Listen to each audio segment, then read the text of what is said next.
YTV.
Good morning and welcome to this week's immigration highlights for the 2nd of February 2020. My name is Samuel Oludare Yerokun, and right in the studio with me as usual, it's Kate Eagle. Good morning. So we'll be taking you on for today's highlight, but just before then, we want to pick a news regarding Kobe Bryant. Yeah. So over to you, Kate. Kobe Bryant's wife, Vanessa, breaks public silence after tragic helicopter crash that killed husband and daughter. Independent newspaper of January 30th by Jack D. Menezes. The wife of the late NBA legend Kobe Bryant has broken her public silence following the tragic helicopter crash that killed both her husband and her 13-year-old daughter, Gianna. Vanessa Bryant posted a recent family portrait of herself with Kobe and their 4 daughters, Gianna, Natalia, Bianca, and Capri, and issued a heartfelt statement to say that the family are absolutely devastated by the Sunday's tragic events. My girls and I want to thank the millions of people who showed support and love during this horrific time. We are completely devastated by the sudden loss of our adorable husband, Kobe, an amazing father of our children, and my beautiful, sweet Gianna, a lovely, thoughtful, and wonderful daughter, an amazing sister to Natalie, Bianca, and Capri. Brian and his daughter died on Sunday after the helicopter carrying them and 7 others crashed near Calabasas, around 40 kilometers northwest of downtown Los Angeles. The aircraft was traveling to the Mambo Sports Academy for a girls' basketball tournament that Gianna was due to compete in. But heavy fog resulted in the helicopter experiencing trouble and plummeting from around 2,300 feet into the hillside, where it burst into flames on impact. We pray for the repose of the souls of the dead, their families, and the community at large. Now to our immigration highlights. First one is coming from Guardian by Severin Carroll. This was published on Monday, 27 January 2020, and it comes under the caption, Nicola Sturgeon calls for Scotland to have immigration powers. First Minister says country needs strategy to tackle falling birth rate and Brexit impact. Nicola Sturgeon has called for Scotland to have its own visa and immigration strategy to deal with the country's falling birth rate and the impact of Brexit. The First Minister urged the UK government to start talks on devolving migration powers to the Scottish Parliament to allow it to introduce a flexible Scottish visa without the tight restrictions in force across the rest of the UK. Holyrood will scrap the hefty application fees, salary threshold, and employer sponsorship required by the Home Office, she said. This regional model is already used by Canadian provinces and Australian states. Sturgeon said the Prime Minister should accept the need for a more flexible immigration system tailored to meet Scotland's particular needs during his government's review of the post-Brexit immigration system. Sturgeon said ending free movement from within the EU will harm the UK as a whole, but will be uniquely damaging for Scotland's economy and public services, because it is particularly vulnerable to population decline. A common UK-wide approach to immigration simply hasn't worked in Scotland's interest for some time now. Brexit will undoubtedly exacerbate what was already a significant challenge, she said. The Scottish government will be the sole sponsor of applicants for a Scottish visa and will screen applications. It will then recommend people to the Home Office, which will undertake final security and identity checks and could refuse entry if applicants failed those tests. Application for a Scottish visa will need to get a Scottish income tax code from HM Revenue and Customs to prove they were resident in Scotland, and that visa will lapse if they left for any other part of the UK. Surgeon said Scotland was facing a population crisis because its falling birth rate and aging population left its economy and public services heavily dependent on migration both from within the UK and from overseas.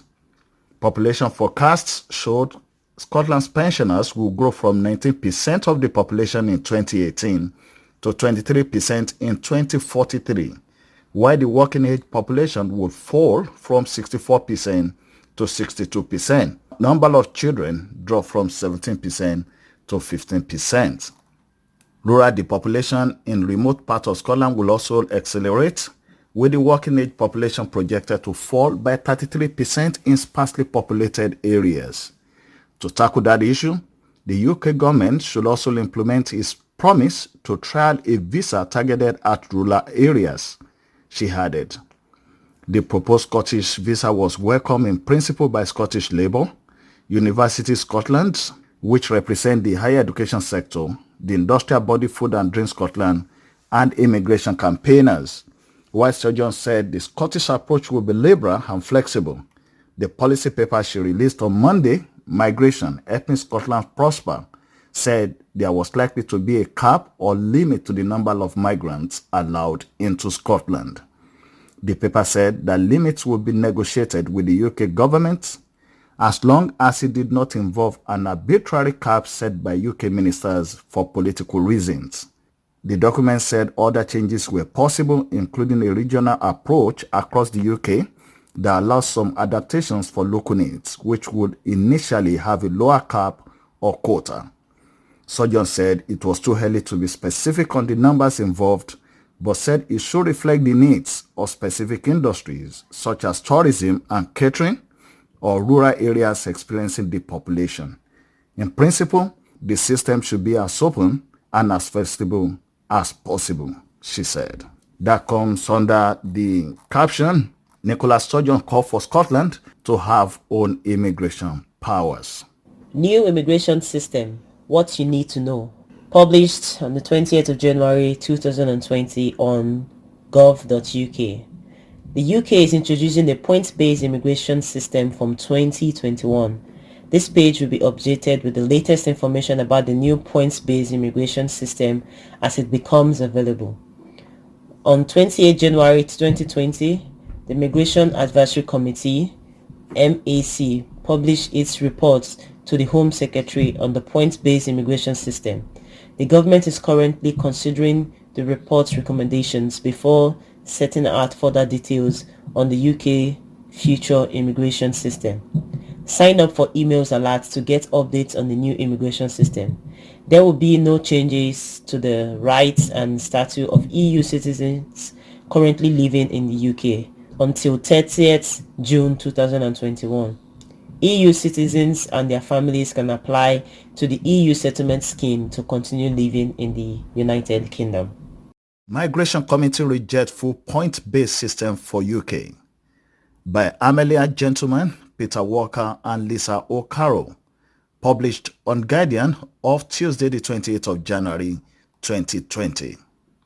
The Independent Migration Advisory Committee has rejected a full shift to an Australian point-based system, publishing detailed research which gives a picture of how a reform immigration system might look after Brexit and the ending of freedom of movement for EU nationals.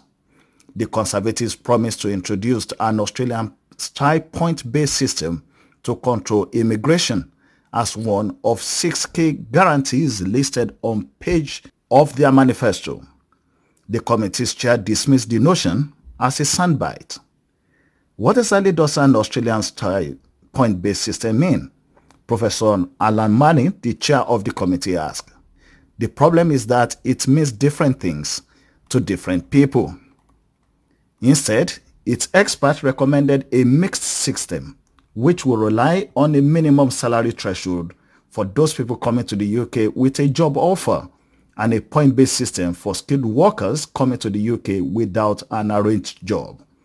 Talented individuals will be able to apply for a work visa under this point-based system.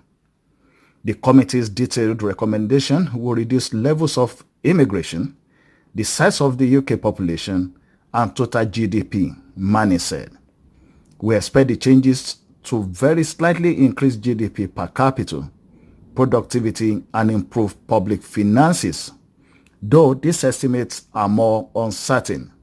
The report states, the changes are also expected to reduce pressures on the NHS, schools, and on social housing, though they will increase pressure on social care. Downing Street indicated it was unlikely to notably change course on its immigration plans as a result of the report. The committee was asked by the Home Secretary, Priti Patel, last year to research how an Australian point-based system might work. The government is not required to accept its recommendation, but is not under pressure to clarify its own vision for a post-Brexit immigration system, which will be governed by the same rules for people inside and outside the EU. The committee urged politicians to act fast, pointing out that there is not much time left to devise and implement an overhaul system if employers are to have time before the end of the transition period to plan for substantial changes to how they recruit staff. The government has alluded to the desirability of an Australian-style system for months without explaining how this might work. This report gives the first assessment of whether it provides a suitable model for the UK economy. If the government wants a point-based system, it should only introduce it for skilled workers without a job offer, the committee concludes. Currently, the main way into the UK for non-EU migrants requires them to have a job. Skilled migrants who come to the UK to take up jobs will be allowed to earn £4,400 less than the current £30,000 threshold for non-EU workers under the proposals. The committee has recommended reducing the existing salary threshold to £25,600 to make it easier for teachers, NHS employees, and the people at the start of their careers to qualify. The committee recommends a threshold for more highly paid occupations. Mani said, no perfect system exists and there are unavoidable, difficult trade-offs. The largest impact will be in low-wage sector, and the government needs to be clear about its plan for lower skilled work migration. He warned the government to ensure that the mistakes of previous UK point-based systems were not repeated, noting that the UK have something pretty close to an Australian point-based system from 2008, and the current system has evolved away from that because of perceived problems with it. A number 10 spokesman said the government will introduce a firmer and fairer point-based immigration system from 2021 that welcomes talent from around the world while reducing low-skilled migrants and bringing overall numbers down. We will carefully consider the report before setting out further details on the new system. Asked if this means the plans for a primary point-based system will stay, he said, as the Prime Minister has been clear, we will introduce our point-based system from 2021. The Federation of Small Businesses gave a cautious welcome to the recommendations, but proposed that the minimum income threshold be set at around £20,000. The recommendation for a route to the UK without a job offer is also positive, but this must be open to mid-skilled workers and not restricted to highly paid professionals, it said. The Food and Drink Federation, whose members rely heavily on EU citizens to start food production sites where British workers are in short supply, said the salary threshold was still too high. He said it was a step in the right direction, but urged the government to consider going further still. EU nationals make up a quarter of the 430,000 strong workforce in food and drink manufacturing, and many businesses will be recruiting under immigration rules for the first time, said the FDF. London First, which represents some of the capital's biggest employers, said it was positive. But like many employers, it believes it is unrealistic to set a salary threshold so high when many businesses rely on recruiting staff who earn less than $25,000 a year, including cleaners, security, and waiting staffs. That comes under the headline Migration Committee rejects full point-based system for the United Kingdom. Home Office can detain migrants for up to 5 weeks after law requires that they be released. This is from The Free Movement by Mike Porter. The Court of Appeal has given judgment in ROAC Algeria versus SSHD 2020 EWCA 536. The case is about grace period in unlawful detention claims. A grace period as described by Lord Justice Arwin in his judgment is that period of time allowed to the Secretary of State once detention has ceased to comply with the Hirold principle to make suitable arrangement for release. The purpose of a grace period is to allow the Home Office to take stock of the change in circumstances which has contributed to the Hadia Singh breach, e.g. new evidence affecting time scale of removal, and to take final steps before release to prevent the detainees coming to or causing harm, e.g. by ensuring release to the accommodation suited to their assessed vulnerability or risk levels. The approach to determining the length of grace period has developed in an ad hoc way. The judgment seeks to review previous cases and provide guidance on this issue. Comments. It is encouraging that the Court of Appeal has made strong criticisms of the Home Office and by implication previous court decisions for an over-liberal approach to grace period. The judgment highlights the department's failure to put forward sufficient justification for the period given or taken and to demonstrate the energy and rigor required when detaining someone on borrowed time. It is disappointing that in this particular case, the Court of Appeal's stricter approach only amounted to allowing the Home Office 5 weeks to arrange release instead of 6. The Home Office had already wasted 5 months before this without seeming to properly consider the practicality of release. It also failed to utilize even the excessive grace period given by the High Court. AC's release was eventually ordered by Munsti on the 12th March 2019 as part of the further judicial review. Hopefully, in future detention cases, the Home Office and the courts will take on board the Court of Appeal's guidance and criticism, such as that grace period are reduced to days, not weeks or months. Fast-track global talent visa to be launched days after Brexit.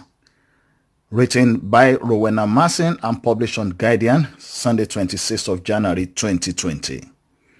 The government has announced it will launch a global talent visa on 20 February to encourage scientists, researchers and mathematicians to come to the UK, with no limit on how many people can be accepted.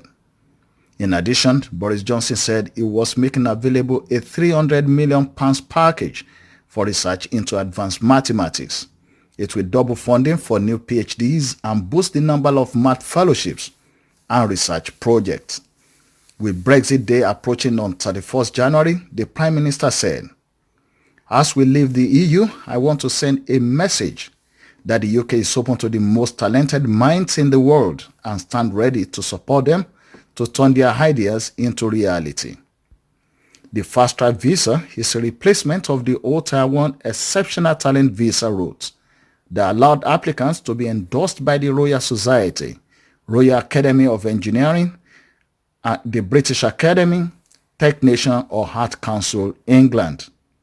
Applicants were previously capped at £2,000 per year, but the limit was never reached.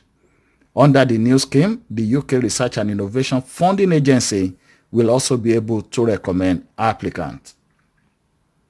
Applicants will not need a job offer before arriving in the UK under the visa and will provide an accelerated path to settlement for all scientists and researchers who are endorsed. Christine Jordan, the Liberal Democrats Home Affairs spokeswoman, dismissed it as a marketing gimmick. She said, Boris Johnson is showing that he fundamentally doesn't understand what makes our science sector so successful. Changing the name of a vessel and removing a cap that's never been hit is not a serious plan. That's from The Guardian under the caption, Fast Track Global Talent Visa to be launched days after Brexit. And that brings us to the end of this week's Immigration Highlights.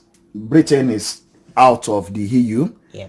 It's early days, and as we get more updates, we will let you know. Do enjoy the rest of the weekend. That's from me. Bye for now, and from Kate. Bye for now.